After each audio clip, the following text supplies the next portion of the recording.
Okay. And so I went to medic school in San Antonio, which was a blast because they let us off on the weekends, which was a bad idea. Yeah. We got in a lot of trouble on the weekends. And I spent a lot of money. Yeah.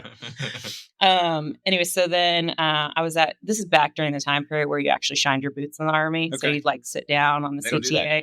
They don't do that anymore. And so you spend forever like shining your boots so they're super glossy. Okay. So I'm sitting down there shining my boots and mail comes. And so I open this letter and it's like, you've been mobilized. And I was like, what the fuck does that mean? So I called my dad and I was like, hey, I got this weird letter that says I've been mobilized. I was like, what does that mean? He's like, you're deploying. Oh. And I was like, well, I'm not even done with school yet. He's like, well, when you get done, you're going. Yeah. And so I deployed to Iraq in 2005. Mm-hmm. And honestly, that was like what made me want to stay in the military longer.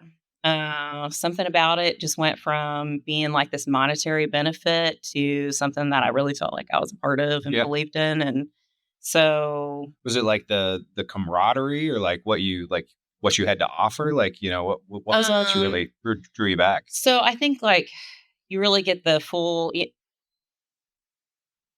being in the military is like riding a roller coaster. Okay. So you spend all this time standing in line or training up to do like the job you're supposed to do. Yeah. And then you deploy and you actually do that job. Yeah. So getting to experience that and all the teamwork that goes into pretty much everything you're doing in the military, I just really like the aspect of that. I liked at this point I hadn't realized this, but it offered an opportunity for like continued growth. Okay. And I think for a lot of people, we haven't even talked about who I am. Like nobody even We'll knows. get there. We'll get there. A lot of people, I think that one of the most important things for like being happy is like personal growth. Yeah. And I think a lot of people like get stagnant in that and they're like, oh, I'm depressed or I'm sad. And you're like, really probably like, you don't have any personal growth going on. You're not developing yourself. Your mind's not growing. And so when you get stagnant like that, it's just really lame. Yeah. Nothing going for you, nothing to look forward to. Yeah. Some sort of goal off in the future that you're actively working towards is kind of like, you know, what seems to make you happy, even though it seems like you're like not quite happy in the moment. But it's funny. I listen to these guys that are just, you know, majorly successful. You know, it's many years on our list anymore, and they always talk about how the happiest times, like you're going to look back at like the struggle years as like getting started as like the thing that you miss the most, like being in a shitty warehouse or something like that. It's going to be what you really like because like there's that goal out in the future. You're working towards it. You're growing. And I think they make it at some point in time and then everything changes for them. I think when you look back too, you only remember the really awesome stuff. That's fair. You know, like I don't think back because there's a lot of bullshit you got to do when you're in the military and you're like, this is dumb. Yeah. But when you think back on all the stuff that you did, you don't ever remember like those dumb things. You remember all the awesome shit you got to go do. Yeah. And so, you know, when they're looking back, they remember like the fun times of like when they were in the warehouse, when they were like really working and like doing the build up, you know, like to the creating, I guess. Yeah, that makes sense. Is there anything in particular in those times in Iraq or anything that really comes to mind? It's like, so we were out in the Karbala Desert, which is like Rolling Hills Desert. And we were there. What country is this? This is in Iraq. Okay. Yeah. Just making sure. I you missed it. It's all right. It's in Kansas. I know. I know he said Iraq, but I would just categorize the Middle East kind of like the whole Middle East is Iraq. It's Iraq, Iran, like Syria. They're all right there. It's basically all so we were out in the Karbala Desert, and we're with the Kuwaiti forensics team, and we were looking for mass grave sites. And so I was with an engineering company. I was a medic, and so we. Just to clarify, mass grave sites of people. Iraqi citizens. Yeah, you know, Saddam was like.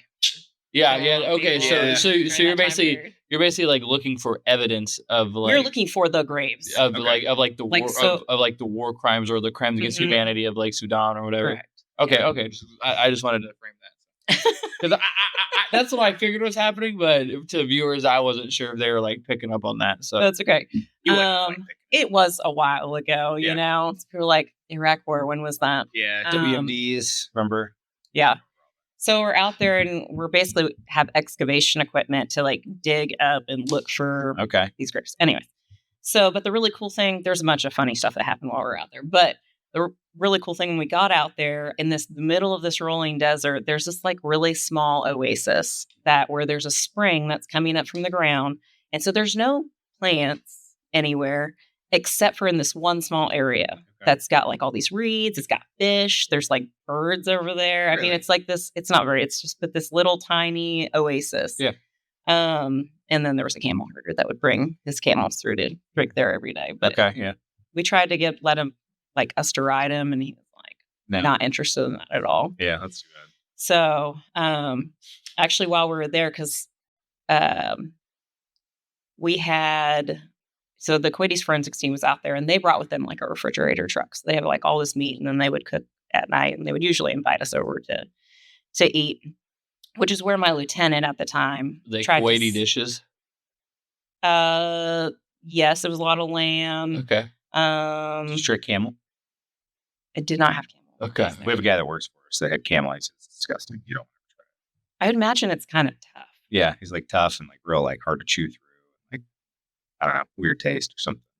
Yeah, they seem like they're really chewy. Yeah, it doesn't seem like it would be tasty at all. I was just curious on like what the Kuwaiti food trucks were bringing in, like or barbecuing up at night, you know? Oh yeah, I mean they just like so every night they would cook. So the one day, like my lieutenant, he was like trying to trade me for the food truck, you know, it's for an ice trailer basically. And I'm like, sir, what the fuck, you know? Like he's like, look, you're gonna go with him. He's probably already got 6 wives. You'll be the 7th. He probably won't even mess with you. You'll be living the rich life. He's a forensic doctor, and you'll be good to go. Yeah. And I was like, this is so messed up.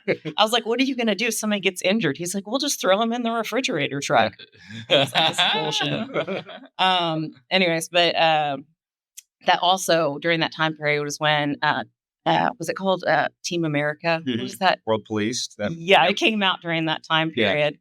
I remember we were like sitting in a tent, watching it. And then like the Kuwaiti forensics team comes in. It's like, Durka Durka. And you're like, oh my God. You got to turn this off. But yeah. So before you went into like being a combat medic, were you